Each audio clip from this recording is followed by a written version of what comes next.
दिन जाते देर नहीं लगती। 2 वर्ष व्यतीत हो गए। पंडित मोटेराम नित्य प्रातःकाल आते और सिद्धांत कौमुदी पढ़ाते, परंतु अब उनका आना केवल नियम पालने के हेतु ही था, क्योंकि इस पुस्तक के पढ़ने में अविरजन का जीना लगता था। एक दिन मुंशी जी इंजीनियरिंग के दफ्तर से आए। कमरे में बैठे थे। नौकर जूते का फीता खोल रहा था कि राधिका महरी मुस्कुराती हुई घर में से निकली और उनके हाथ में मोहर छाप लगा हुआ लिफाफा रखा। मुँह फेर हंसने लगी। सिरनाम पर लिखा हुआ था, श्रीमान बाबा शाह की सेवा में प्रस्तुत हो। मुंशी जी बोले, अरे तू किसका लिफाफा ले आई, यह मेरा नहीं है। महरी बोली, सरकार ही का तो है, खोलो तो आप। मुंशी बोले, अरे किसने दिया। महरी बोली, आप खोलेंगे तो पता चल जाएगा। मुंशी जी ने विस्मित होकर लिफाफा खोला।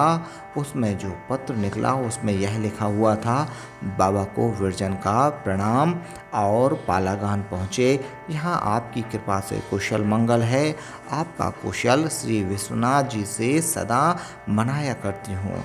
मैंने प्रताप से भाषा सीख ली। वे स्कूल से आकर संध्या को मुझे नित्य पढ़ाते हैं। अब आप हमारे लिए अच्छी अच्छी पुस्तकें लाइए, क्योंकि पढ़ना ही जीवन का सुख है और विद्या अमूल्य वस्तु है। वेद पुराण में इसका महात्म्य लिखा है। मनुष्य को चाहिए कि विद्या धन तन मन से एकत्र करे। विद्या से अब दुख दूर हो जाते हैं। मैंने कल बैताल पच्चीसी की कहानी चाची को सुनाई थी। उन्होंने मुझे एक सुंदर गुड़िया पुरस्कार में दी है, बहुत अच्छी है। मैं उसका विवाह करूंगी, तब आपसे रुपए लूंगी। मैं अब पंडित जी से ना पढ़ूंगी। अम्मा नहीं जानती कि मैं भाषा पढ़ती हूँ। आपकी प्यारी विरजन। प्रशस्ति देखते ही मुंशी जी के अंतःकरण में गुदगुदी होने लगी। फिर तो उन्होंने एक ही सांस में सारी चिट्ठी पढ़ डाली। मारे आनंद के हंसते हुए नंगे पांव भीतर दौड़े। प्रताप को गोद में उठा लिया और फिर दोनों बच्चों का हाथ पकड़े हुए सुशीला के पास गए। उसे चिट्ठी दिखाकर कहा, बूझो किसकी चिट्ठी है। सुशीला बोली, लाओ हाथ में दो देखूं। मुंशी जी ने कहा, नहीं, वहीं से बैठी बैठी बताओ जल्दी। सुशीला बोली, बूझ जाऊं तो क्या दोगे। मुंशी जी बोले, 50 रुपए दूध के धोए हुए। सुशीला ने कहा, पहले रुपए निकाल कर रख दो, नहीं तो मुकर जाओगे। मुंशी जी बोले, मुकरने वाले को कुछ कहता हूँ, अभी रुपए लो, ऐसा कोई टुटपुंजिया समझ लिया है क्या। यह कहकर 10 रुपए का नोट जैसे निकाल कर दिखाया। सुशीला बोली, कितने का नोट है। मुंशी जी बोले, 50 रुपए का, हाथ से लेकर देख लो। सुशीला ने कहा, ले लूँगी, कह देती हूँ। मुंशी जी ने कहा, हाँ हाँ ले लेना, पहले बताओ तो सही। सुशीला ने कहा, लल्लू का है, लाइए नोट, अब मैं न मानूंगी। यह कहकर उठी और मुंशी जी का हाथ थाम लिया। मुंशी जी ने कहा, ऐसा क्या डकैती है, नोट छीन लेती हो। सुशीला ने कहा, वचन नहीं दिया था, अभी से विचलने लगे। मुंशी जी ने कहा, तुमने बूझा भी, सर्वथा भ्रम में पड़ गई। सुशीला ने कहा, चलो चलो, बहाना करते हो, नोट हड़पने की इच्छा है। क्यों लल्लू, तुम्ही चिट्ठी लिखी है ना। प्रताप नीची दृष्टि से मुंशी जी की ओर देखकर धीरे से बोला, मैंने कहाँ लिखी है। मुंशी जी बोले, लजाओ लजाओ। सुशीला बोली, वह झूठ बोलता है, उसी की चिट्ठी है, तुम लोग गठ कर आए हो। प्रताप बोला, मेरी चिट्ठी नहीं है, सच विरजन ने लिखी है। सुशीला चकित होकर बोली, विरजन की। फिर उसने दौड़कर पति के हाथ से चिट्ठी छीन ली और भौचक्की होकर उसे देखने लगी, परंतु अब भी विश्वास न आया। विरजन से पूछा, क्यों बेटी, यह तुम्हारी लिखी है। विरजन ने सिर झुकाकर कहा, हाँ माँ। यह सुनते ही माता ने उसे कंठ से लगा लिया। अब आज से विरजन की यह दशा हो गई कि जब देखिए लेखनी लिए हुए पन्ने काले कर रही है। घर के धंधों से तो उस पहले ही कुछ प्रयोजन था, लिखने का आना सोने पे सुहागा हो गया। माता उसकी तल्लीनता देख देख कर प्रमुदित होती, पिता हाथ से फूले न समाते। नित्य नवीन पुस्तकें लाता कि विरजन सयानी होगी तो पढ़ेगी। यदि कभी वह अपने पाँव धो लेती या भोजन करके अपने ही हाथ धोने लगती तो माँ मारिया पर बहुत क्रुद्ध होती। आंखें फूट गई हैं, चर्बी छा गई है, वह अपने हाथ से पानी उड़ेल रही है और तुम खड़ी मुँह ताकती हो।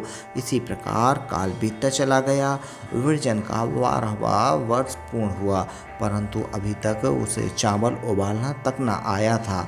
चूल्हे के सामने बैठकर वह अभी अवसर ही ना आया था। सुदामा ने एक दिन उसकी माता से कहा, बहन विरजन सियानी हुई, क्या कुछ गुण सिखाओगी? सुशीला बोली, क्या कहूँ, जी तो चाहता है कि लग्गा लगाऊं, परंतु कुछ सोचकर रुक जाती हूँ। सुदामा ने कहा, क्या सोचकर रुक जाती हो? सुशीला बोली, कुछ नहीं, आलस आ जाता है। सुदामा ने फिर कहा, तो यह काम मुझे सौंप दो। भोजन बनाना स्त्रियों के लिए सबसे आवश्यक वस्तु है। सुशीला ने कहा, अभी चूल्हे के सामने उससे बैठा न जाएगा। सुदामा बोली, काम करने से ही आता है।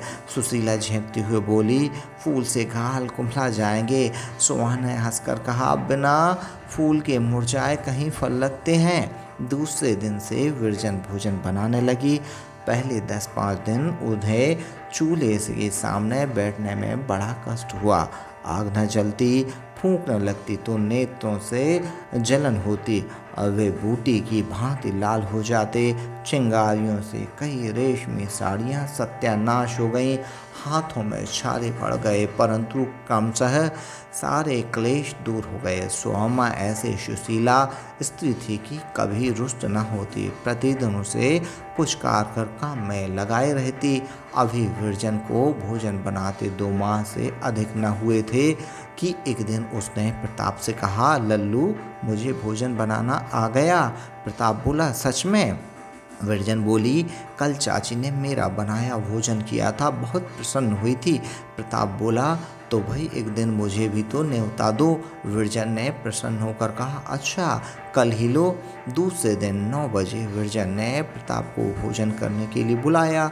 उसने जाकर देखा तो चौका लगा हुआ है, नवीन मिट्टी की मीठी मीठी सुगंध आ रही है। आसन स्वच्छता से बिछा हुआ है। एक थाली में चावल और चपातियाँ हैं, दाल और तरकारियाँ अलग अलग कटोरियों में रखी हुई हैं। लोटा और गिलास पानी से भरी हुए रखे हैं। यह स्वच्छता और ढंग देखकर प्रताप सीधा मुंशी संजीवन लाल के पास गया और उन्हें लाकर चौके के सामने खड़ा कर दिया।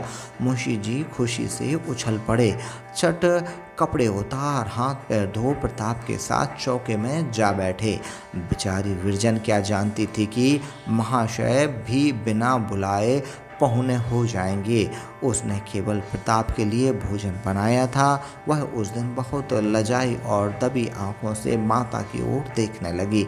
सुशीला ताड़ गई, मुस्कुराकर मुंशी जी से बोली, तुम्हारे लिए अलग भोजन बना है, लड़कों के बीच में क्या जाके कूद पड़े। व्रजरानी ने लजाते हुए 2 थालियों में थोड़ा थोड़ा भोजन परोसा।